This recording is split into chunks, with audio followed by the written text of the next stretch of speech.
Viewers, उन्हाळा चालू झालेला आहे आणि कैरीचे सीझन आलेले आहे। त्यामुळे आज आपण कैरीची एक सुंदर आंबट गोड अशी इन्स्टंट रेसिपी पाहणार आहोत, ते म्हणजे कैरीचे इन्स्टंट लोणचे। तर चला सुरुवात करूया आपल्या कैरीच्या इन्स्टंट लोणच्याच्या रेसिपीला।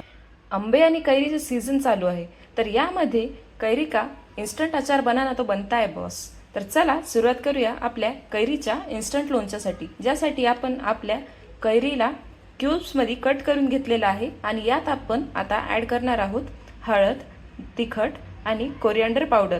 तर यामध्ये आपण हे ॲड करून घेऊया आणि ॲड केल्यानंतर आपल्याला छानपैकी हाताने याला सर्व कैरीमध्ये मिक्स करून घ्यायचं आहे। तर कैरीमध्ये हळद, तिखट आणि कोरिअँडर पावडर मिक्स केल्यानंतर आपण यामध्ये घालूया अर्धा चमचा मीठ आणि हे मीठ देखील आपण या सर्व मिक्सचरमध्ये मिक्स करून घेऊया। तर आपल्या कैरीच्या लोणच्याचा बेस तयार झालेला आहे, म्हणजेच आपलं इन्स्टंट लोणचं तयार होण्यासाठी आता फक्त एक सर्वात महत्त्वपूर्ण स्टेप बाकी आहे, ती म्हणजे याचा तडका तयार करणे।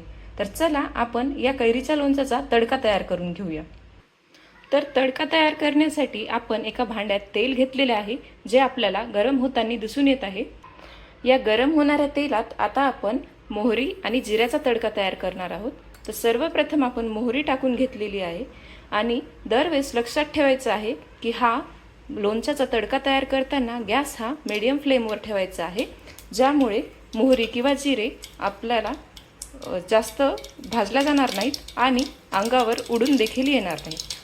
तर आपली मोहरी भाजल्या जाती, आपण यामध्ये जिरे सुद्धा घालूया आणि यानंतर आपण यामध्ये घालणार आहोत लसणाचे तुकडे आणि आपण आता गॅस बंद करून घेणार आहोत। तर गॅस बंद केल्यानंतर आपल्याला यामध्ये घालायचे आहे एक सुकी साबूत मिरची, ज्याचे मी 2 तुकडे केलेले आहेत आणि हा तडका आपण आता थोडा हलवून घेऊया। तर अशा प्रकारे आपला कैरीच्या लोणच्याचा तडका एकदम रेडी झालेला आहे। तर चला आपण हा आपल्या लोणच्यामध्ये ॲड करून घेऊ। तर आपला तडका आपण आता लोणच्यामध्ये टाकून घेऊया आणि चांगल्या प्रकारे या तडक्याला लोणच्यामध्ये मिक्स करून घेऊया एका चमच्याच्या सहाय्याने।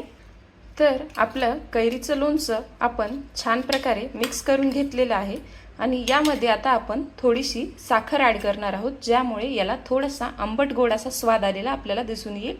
मी या लोणच्यामध्ये साखर ॲड करतेय, तुम्ही तुमच्या आवडीनुसार यामध्ये गुळाचे पावडर किंवा थोडेसे मिश्री पावडर देखील ॲड करू शकता। तर अशा प्रकारे आपले कैरीचे इन्स्टंट लोणचे एकदम रेडी आहे। तर चला याला एका छोट्याशा बाउलमध्ये आपण छान रेडी करून घेऊया।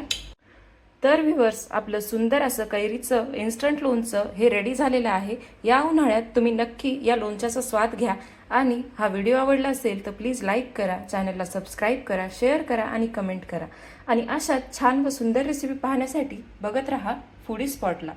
We will see you in a next video.